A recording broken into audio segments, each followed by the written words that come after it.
Welcome to the Good Word. My name is Vincent Goodwill, senior NBA reporter for Yahoo Sports. A bit of business to get into as we do before every show. We are always on YouTube, so don't forget to subscribe and don't forget to also rate and review us wherever you get your podcast. Now let's get to the business. My man Marcus Thompson from The Athletic is here. He is one of the three best writers walking the face of the earth covering the NBA. My man, how you doing? What's up, man? You know, it's early out here on the west side, but you know, I'll get up for the good word. Hey, you look like you about to rob somebody. You know what I'm saying? Nah, it's you know, again, it's early here, and you know, everybody sleeps, so I can't turn the heater on. My wife gonna have a heart attack if I turn the heater on and wake her up. So I'm over here cold, bruh. Don't do that. Don't do that. I'm learning those lessons as I'm reaching certain. I'm learning those lessons. You don't mess with those internal heaters. Leave them alone. Just leave them alone. But speaking of being robbed, did somebody get robbed this weekend? Like, let's just start there. I'm not even gonna introduce it to y'all because you already know it's Monday. The Lakers and the Mavs just completed on Saturday night. Arguably the biggest trade, by far the most shocking trade we've probably ever seen, given the timing, given that there was no lead up. None of that. Luka Doncic, Anthony Davis, Maxi Kleber, like all the names. And of course, the Utah Jazz snuck in there and got a couple draft picks. Now, did somebody get taken Marcus? Is it a robbery if you participate? If you initiate? If I come up to you and I was like, hey, man, I give you my house for $100. Did you rob me? Or did I just like actually swindle myself? Because I feel like that's what happened. I feel like Dallas actively scammed itself. You know what I'm saying? They grifted themselves. So I wouldn't call it a robbery. If this was a court case, I'd say Rob Pelinka was innocent. Innocent of the robbery. Not guilty. The glove does not fit the Lakers. I am as shocked at the number of things, like shocked at the fact that Dallas gave up Luka Doncic. Shocked at the fact that the Lakers, right? Shocked still that the Lakers traded Anthony Davis. Like the fact that people are treating Anthony Davis like he's Antonio Davis or something like that. Like throughout this, town like biz, this man, baby, Oakland's finest. hey, I didn't want to say Dale Davis. You know what I mean? Like a different AD out here. They treating him like he a backup big. Like I get that Luka Doncic is Luka and 28, 8, and 8 and everything else. And that's on a bad year considering he was at 34, 9, and 9 last year. Is there a world, Marcus, where you look at Nico Harrison and you look at Jason Kidd, who I'm not sure who was as much a part of the deal as much as it was, oh, this is what's going on? Oh, okay, bet. Is this a situation, Marcus, where Dallas knows more about Luka than the rest of us know? And if they're saying we don't want to invest $350 million in you on an extension, or we think you might be trying to elbow your way out this summer, so it's time to get out before the getting gets bad. Is there a world where we see that and we're like, maybe they're not fools? Yeah, I think so, but they better win a championship. They absolutely better win a championship. Because for whatever they know, right? And they clearly know some stuff. That whole Michael Finley taking a beer, that adds a whole new element now to it, right? Like, so they clearly know some stuff. And for them to decide, you know, yeah, we off Luka, like organizationally, you know what I'm saying? For them to decide that means they know something, and they still went to the finals. Think about that. They went to the finals with a dude that they couldn't tolerate anymore, right? So to me, if they win a championship, there becomes a justification, because you could, you know, it's very well possible Luka might never win a championship, right? But at the same time, I don't know, you still got to eat that, bruh. You still got to, like, we're going to deal with it until it's time to sign a $345 million check, right? Because this thing is bigger than basketball in a sense, right? Like, you just gave up one of the most attractive talents in the league. You know what I'm saying? Like, it's wild. More than, also, we talk about AD, like AD definitely gets small timed in this, but he's playing sensational basketball, right? Like this is Right. like Right. he's like this ain't the AD who used to get mocked and ridiculed. Like this ain't street clothes. No, yeah, this ain't street clothes. This is elite AD. But also, you're so through with Luka. You just put your title hopes and your franchise in the hands of Kyrie. Like, yeah. Like you can't. Yeah. You know what I'm saying? Like I understand Kyrie's been like a changed man in Dallas, but you obviously are okay with some level of risk, right? So this idea that you had to do it right now, you couldn't say, yeah, man, we're going to play this out till next year. And then, hey, Luka's on the open market. Man, get the bounty. De'Aaron Fox just went for more than what Luka did. Like, that's the part that's insane. So, yeah, they got to win a championship. You win a chip, then it's like, all right, I told y'all suckers. But if you don't, it's going to look rough. Is there an over-obsession with first-round picks?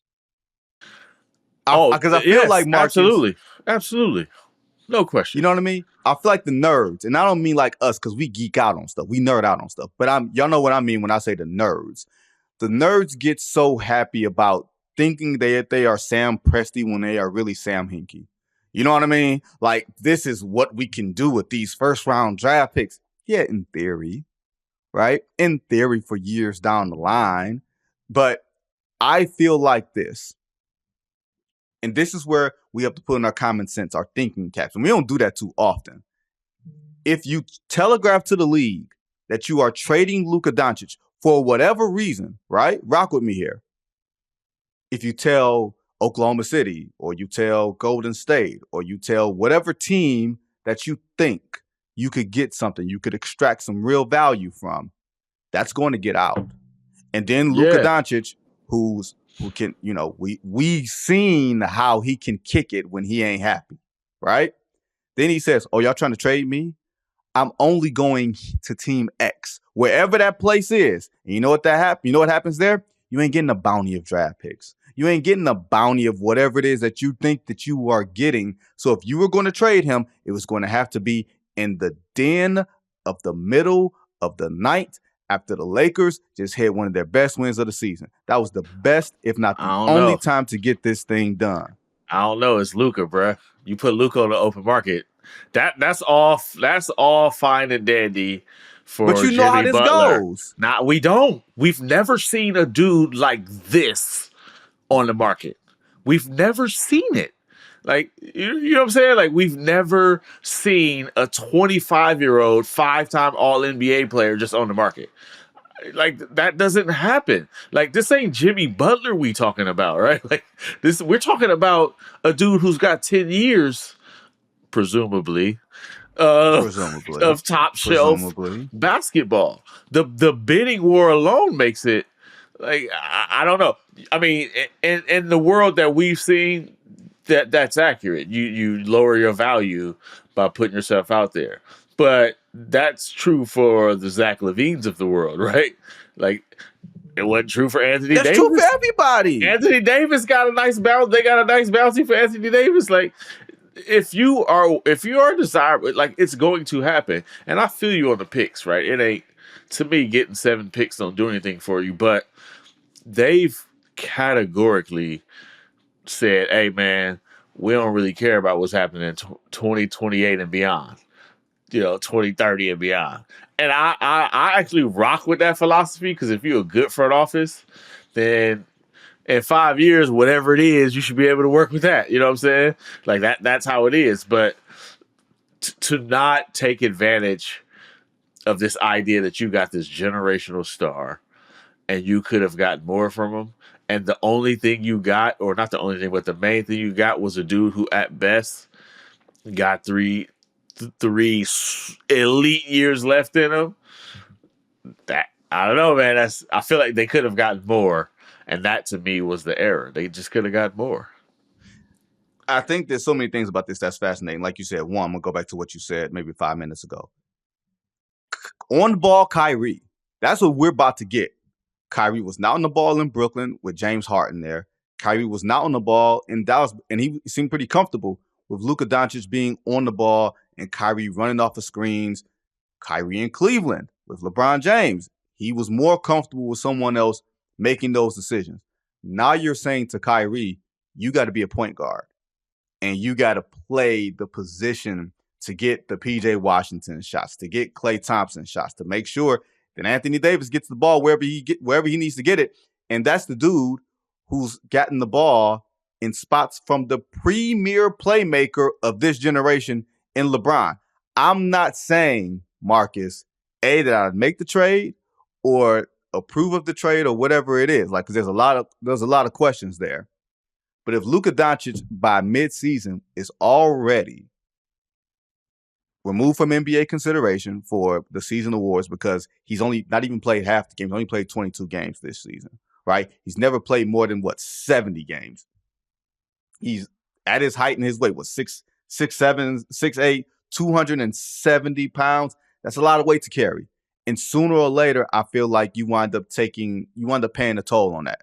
Your body, as much as you keep coming back and you can play yourself into shape, whether you're Charles Barkley or Allen Iverson or James Harden, who have all had different things that prevented them from being at peak efficiency at all times with their body, you wind up paying the bill for that a little bit later. You wind up crashing out a little bit younger than what the numbers say that you should. Not saying that's going to be with Luka, because I think Luka's going to get a wake-up call, but I have just as many questions for both teams. Honestly, Marcus. Oh, yeah. No question. I got questions for the Lakers. You know, and clearly in their little backroom deal, you know, that Rob Pelinka and Nico Harrison had in their little that's the Nike Kobe connection there, baby. Right? That little private meeting they'd had, which kind of reminded me when the Colts left town under the cover of night. Baltimore Colts left in the middle of the night. Hope nobody saw it. Moving trucks, yeah. But Rob Pelinka Nico's got to be telling him, right? Because if you're Pelinka, you're like, what are you doing and why are you doing this? So he's got to tell him. You know what I'm saying? Like, yo, let me tell you about this dude, Luka. Not to mention, you've already heard stuff. Like, that stuff kind of gets around the league. I think nobody is surprised by the logic that Dallas is using, right?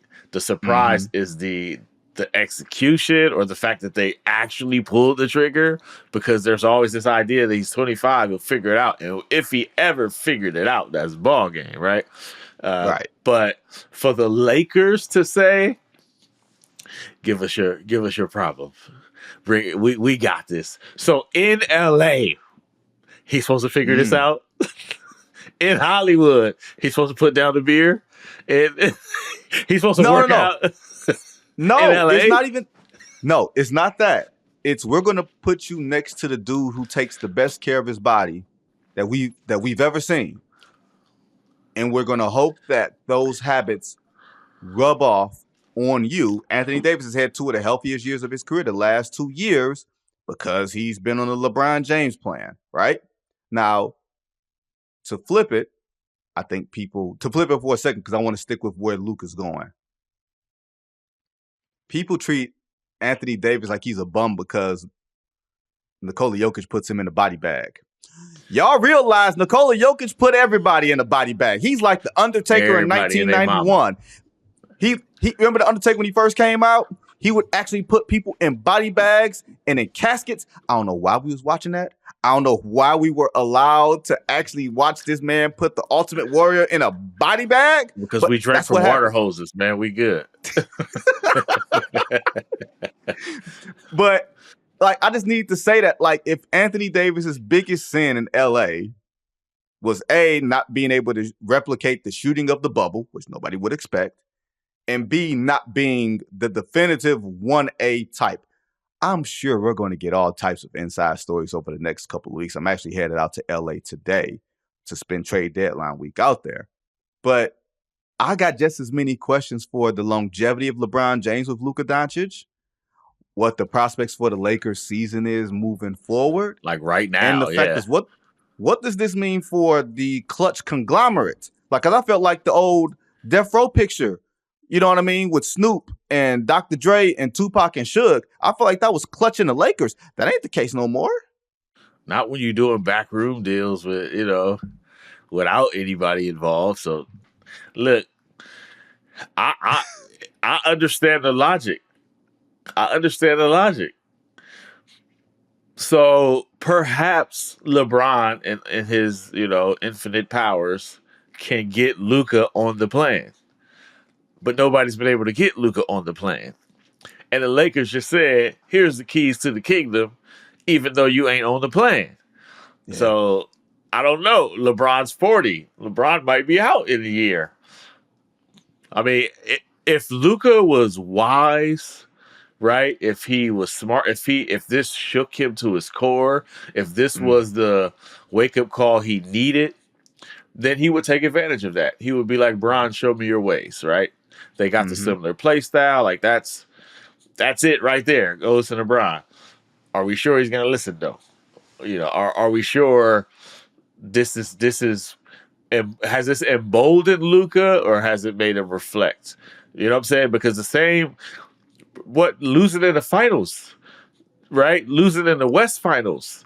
Like this dude has been through some things that would make you think, all right, Luka, you should probably tighten up. Get in shape, tighten up. And he hasn't tightened up. So now if he does, it's incredible. I think the smart part for the Lakers is they essentially took on the long-term project that Dallas said we don't want a part of. And obviously the cost for the Lakers is cheaper than Dallas's was, right? Dallas is probably going to be $100 million more. But the Lakers are like, we're willing to go through this with you. You know what I'm saying? Like we'll wait till you figure it out and enjoy like this massive element you bring while you figure it out. Because no matter what you say about Luka, the dude is still a draw. And you got to have a draw at Staples Center. So there are so many questions. This thing has so many layers. Like so many tentacles. This should be the Netflix show. They should be the Netflix show right here. This deal. Start recording everything right now, Netflix, if you knew what was best for you. I think one thing we got to back up, because once again, for people who don't know, Marcus covers the Golden State Warriors in part of everything that he does. And he knows how ownership plays a big part in anything that has to do with future long-term financial commitments. This is not Mark Cuban's Dallas Mavericks. No. This is, go look up the Dallas Mavericks ownership. Just go look them up. Just do a quick Google. I ain't going to tell you nothing. Just go look them up. And when you find it, come back to me. When you find it, hit your boy on Blue Sky or the Twitter or Instagram. You will see exactly what I mean. You'll be like, whoa, yeah, that's them. This is an ownership trade. This is not even a Nico Harrison, Rob Pelinka trade. This is ownership telling Nico, this is Adelson we don't want to commit $350 million to this kid over the next 5 years. So we got to get in front of it. What you gonna do? I'll call LA. This is what this is about, Marcus. This is about the ownership. This is all about ownership. Whenever you make big time trades like this, because you not only do you not, let me break this down for y'all, or at least from what I see it, Marcus. Nico doesn't even start talking to Rob Pelinka even in jest about Luka Doncic. This is not, hey, we got a deal for Luka Doncic. What do y'all think, ownership? This is ownership telling Nico, we are not going to commit this to him. What are you going to do to mitigate whatever disaster is going to be in the meantime? And Nico has to sit up there and take the bullets like he and Jason Kidd did yesterday and get their names on the caskets like the fans did. Mavs fans for life and all those types of people. Like sometimes ownership makes dumb decisions, as we've seen clearly. But this is an ownership decision. This is a money decision, Marcus. And think about it like from, I guess we could still call them new owners' perspective, right? The Adelson billionaires. Mm-hmm. Like they basically just said, yeah, we're fine with our cash cow leaving. I mean, most teams would just say, hey, listen, I understand Luka's going to be a problem as far as winning a championship. But can we just check ticket sales real quick? Can we check jersey sales? Can we check national TV games, right? Can you get us into the playoffs and make a deep run every now and again so we can get that playoff revenue, right? That's how a lot of teams think, right? So the fact that they were like, yeah, you could get rid of our cash cow. Right, you could get rid of the number one person who puts butts in the seats. Let you know, 345 was untenable. It was because if you feel like you could make that, you can make that. You know what I'm saying? Like, hey, that's what it is. We're gonna make the money anyway, so you gotta spend money to make money. The billionaires know that. The casino billionaires know that. So the fact that they were like, yeah, let them go. Right. And as a matter of fact, make sure you get somebody who is a little bit older and not, so we don't have to deal with this again. Right. Not another guy. Right. You go get people like, oh, you could have got Anthony Edwards. Like, Anthony Edwards put you in the same situation in 5 years. Right. So they went and got somebody who probably ain't gonna put you in that situation. That to me was the thing where it was like, that's wild. Right. Now, I don't know how it originated. Maybe Nico had this idea and he worked it and went and sold ownership. But this does not happen without the ownership saying, do it. There's too much money at stake. Nico might be out. Like he said, he might be out of there in 2 years and they're going to be stuck with the bill. But no matter how you cut it, they were like, yeah, 345 is a lot. I can go without paying that. At some point, I thought with the numbers going up, with the exorbitant salary cap bumps and everything else and the escalators, and then you get the media rights deals and all that type of stuff. At some point, there was going to be some pushback against the upper crust. I thought it was going to happen to the Zion Williamsons and the Joel Embiids and ownership saying, hey, you don't play enough. It happened to Luka Doncic. That's the wild part to me to some degree. It's like, we don't normally do that with those types of superstars. It just so happens. But man, here's the other part to this, and we've alluded to this. Since 1975, I wasn't born yet. Since 1975, Marcus, the Lakers have gone a grand total of 7 seasons without a bona fide headliner. From the day that they traded for Kareem Abdul-Jabbar and then inherited Magic, and Kareem retires in 89, that leaves Magic for the next 2 years, and then he gets HIV. So you get 3 full seasons without Magic Johnson, 4 full seasons without Magic Johnson, and then you get Shaq and Kobe. And then it's just Kobe, and then Kobe retires in 16, and then you got 17, 18, and then boom, LeBron comes. They always make sure they have a guy. How many franchises, Marcus, have not had a guy, and the Lakers have only gone 7 years without a guy in the last 50? Yeah, I mean, the guy is normally fluky. You normally get one a generation. You know what I'm saying?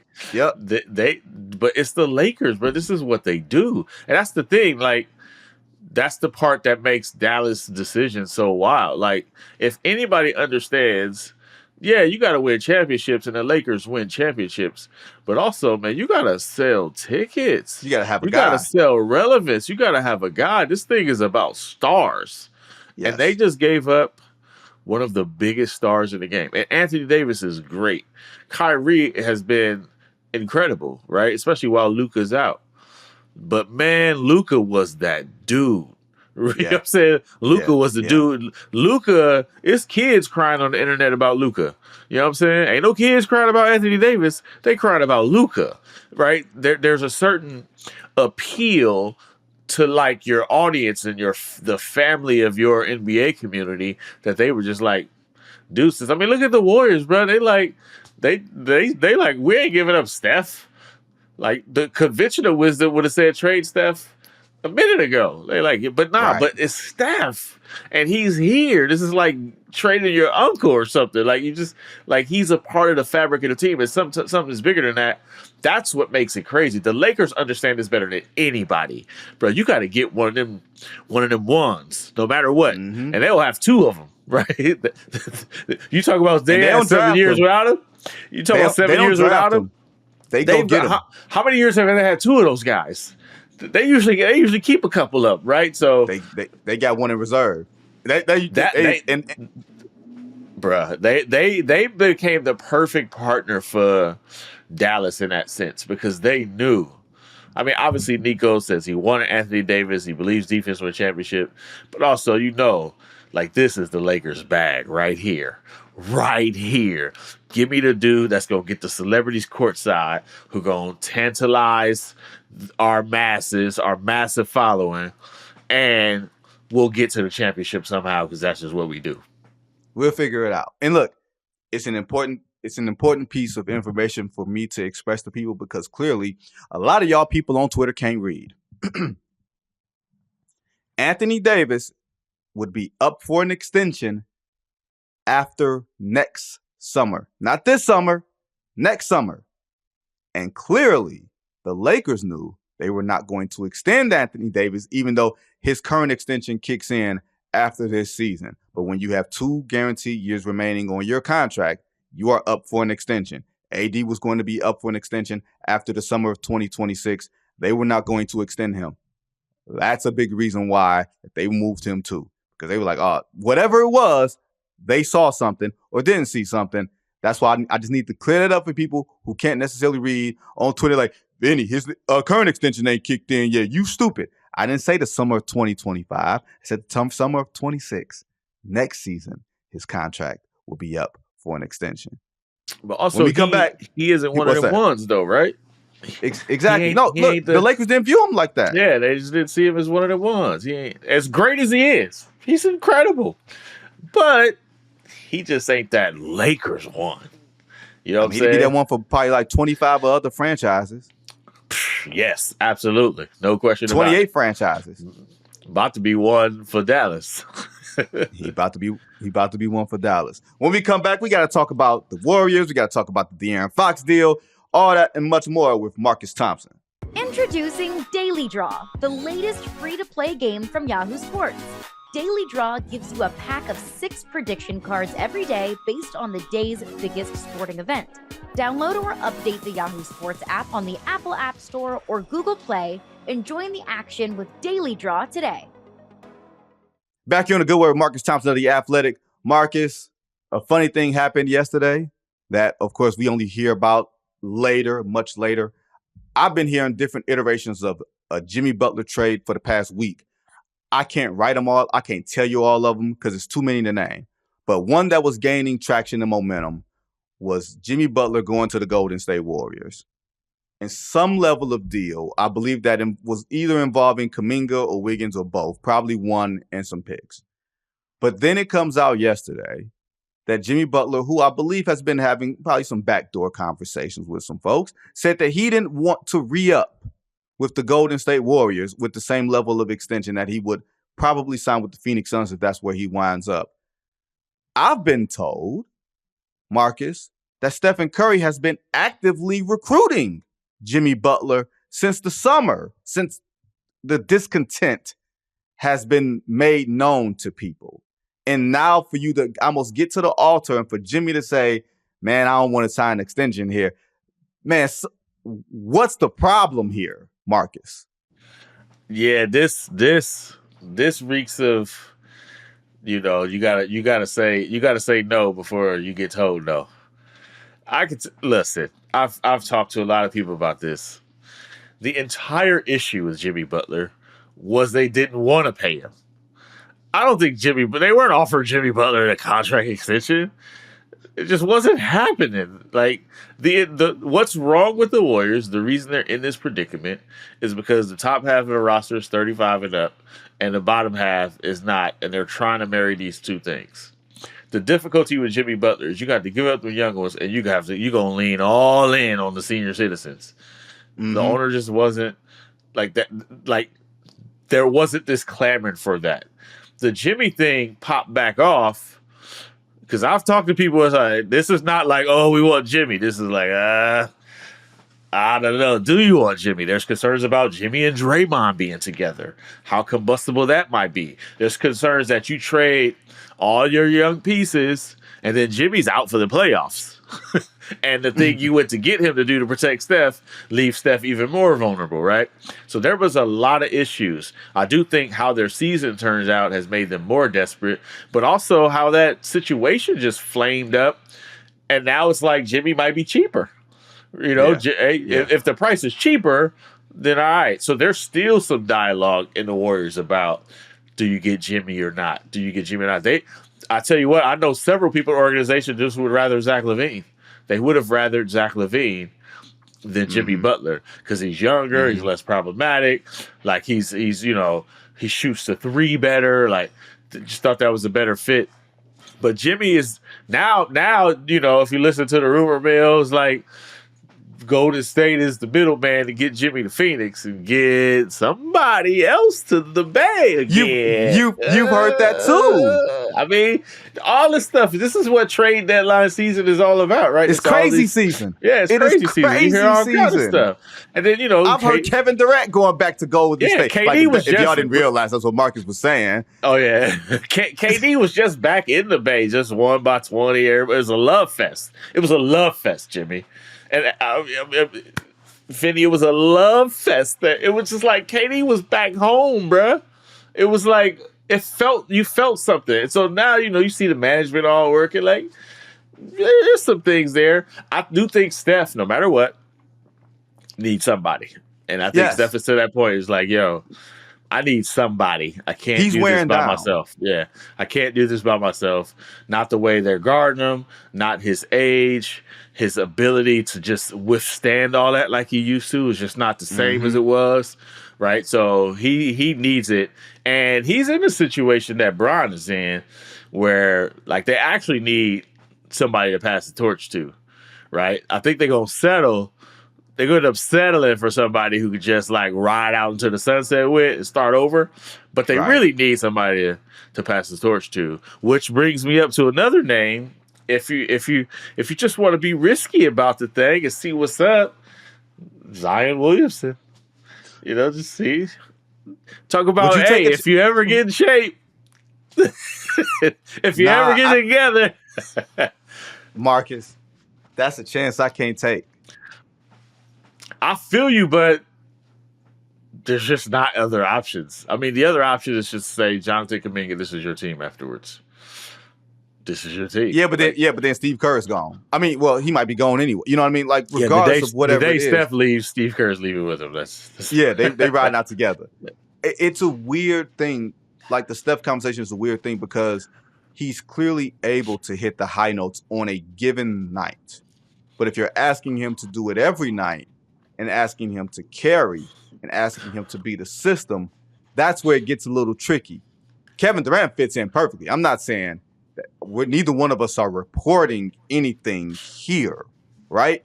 You hear all types of crazy iterations of rumors that sprout out from nowhere or sprout out from like an inkling of a thought of an inkling. Or somebody trying to work something, you know, somebody trying to make a move and put this out there, you know, try to get a narrative going. Yeah.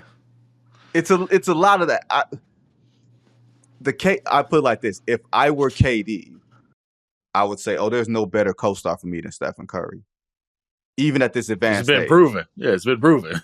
And if I'm Stephen Curry, I'm saying there is no dude that makes my life easier than Kevin Durant. Period. I mean, this little Kevin Durant reunion has been in the background as a possibility, as something floated for years now, right? Even before he went to Phoenix. They were having conversations, you know, about the nostalgia of it all and how to get back together. Like, they were so good together that it only makes sense. But amazingly, for both of them in a sense, right, they still have the ability to, like, explode in the game. Steph's problem is, like, the other teams they treat the other Warriors like a 24-hour fitness team. Like, you know what I'm saying? They're just like, dude, Get the ball to Will. We're not even. And you got a whole bunch of Carltons out there. We don't even care. Like, go off, right? They're just like, go off. It doesn't matter. And, you know, when the Warriors win is when somebody else actually goes off. But Buddy Hield can't do it all the time. You know what I'm saying? Andrew Wiggins can't do it all the time. So if you guard Steph like the way you guard him with Kevin Durant, you're getting murdered. Like, he will destroy you. Like, you just can't do it. He needs somebody like that. And there is some like sentimentality to it too. Like, that would, like, you know, these two were champions. Matter of fact, this is the best basketball of Kevin Durant's life probably was next to Steph Curry. So it's like the idea that if they went out together, like, that's the type of, like, you know, kind of sappy, emotional lifetime way basketball can be sometimes. You know what I'm saying? Like, that's this is if you beautiful. Remove ego and hurt feelings, and I can understand why Kevin Durant says I don't want to go back there. If you know what I mean, like, logically, I get that. But just from the standpoint of, man, that dude makes my game easier, and I make his game easier. I don't think there's been a duo in history that complements each other well, or at least on the offensive end. Not even Shaq and Kobe. And personality-wise, too. Personality-wise, too. Like, they're both, like, they both have this part to them where they've got, like, a very purist, like, mindset to this is the way it should be. This is the way the game should be played. They got that really strong. And obviously, they also have the other part to them, right? Where they're showmen, they want to shine and all that. But, like, the core of them can be real, like, purist about it. Like, this beautiful game, and it's about winning. They're both real, like, super team guys. They're both, like, mushy basketball type dudes. You know what I'm saying? Like, it's about this and purity of the game and sharing, like, all that stuff. You know, the stuff they will talk about in college games. They've got that in them, and it works until all the other stuff get involved. But if they could just get back to that, keep in mind, Vinny, they also older. You know what I'm saying? They not 28, 29 no more. Like, they know what the end is like. You could see some maturation there. Are they the old married couple that's like, you ever seen, I'm not saying I've seen this, I have seen this. Like, you know, I got an uncle that got married later in life, or one of the times he got married was later in life. The most recent time he got married later in life. And then I'm like, and I asked my dad, I'm like, Dad, why does like this work? He's like, because he old and she old. And they ain't got time to be trying to look around and getting no other mess. They just comfortable being with each other and dealing with each other's nonsense. Yep. Or they used to be together, they split up, and then they just found themselves at a party or something together. It was like, what we doing? Let's just what you doing in these streets? Get out of these streets, what we doing out here, man? We had a good thing at a time. Let's see if we can rekindle that, right? Let's get that old thing back. Here's the real question, Vinny. You know we love him, but that question brings up, what about Draymond? Because that's the real issue, right? It's not. It's not Steph. Is Draymond like the stepson that didn't get along with the stepdad? Like, I don't like him, man. I don't like him. But if you could figure out a way, like, does that deal have to happen without Draymond being there, or can it happen being there? To me, that's one of the things that if it ever happened, that's a major question. And we know KD and Draymond's relationship, right? It's just mercurial, right? It's been explosive. It's been incredible. Sometimes you see them, they look like best friends. They were really close. You know, can they get that? That's the one where it's like, can they get back together?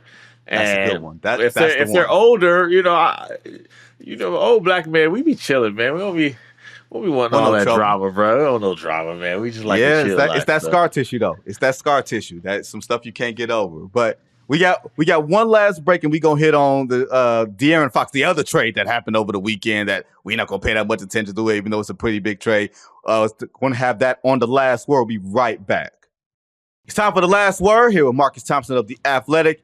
In the trade that happened a little bit late last night, around 8:30 or so. Like, I was watching the Bulls in Detroit, and Zach LaVine was out for a personal day, and he's got some new additions happening. And then he winds up getting traded to Sacramento in the mega deal that gets De'Aaron Fox sent to San Antonio to play with Victor Wembanyama. Zach LaVine winds up going back and reuniting with DeMar DeRozan in the Bay Area. They get 3 first-round picks, a 2025 from the Hornets, 27 from the Spurs, 31 from the Wolves, and the Bulls get Zach Collins, Trey Jones, Kevin Huerter, their own 2025 pick back, and the ability to tank. The Bulls are tanking, and I think Zach LaVine, while we will wind up talking a lot more about De'Aaron Fox, I'm surprised the Warriors didn't go get Zach LaVine because he's having a monster year. I think you could have got him for something far less than what any other price could have been. I think teams will wind up kicking themselves for that. And the Spurs got Big Vic. They got him a real running mate in De'Aaron Fox. Yeah, this is massive, man. Like, we're talking like balance of the West type impact. Like, this is going to impact the Western Conference. Maybe not this year, but for sure. Like, you just gave Wemby a dog. You know what I'm saying? Yes. And he's got some young dogs around him, but this is a vet. This is somebody who's like established in the league.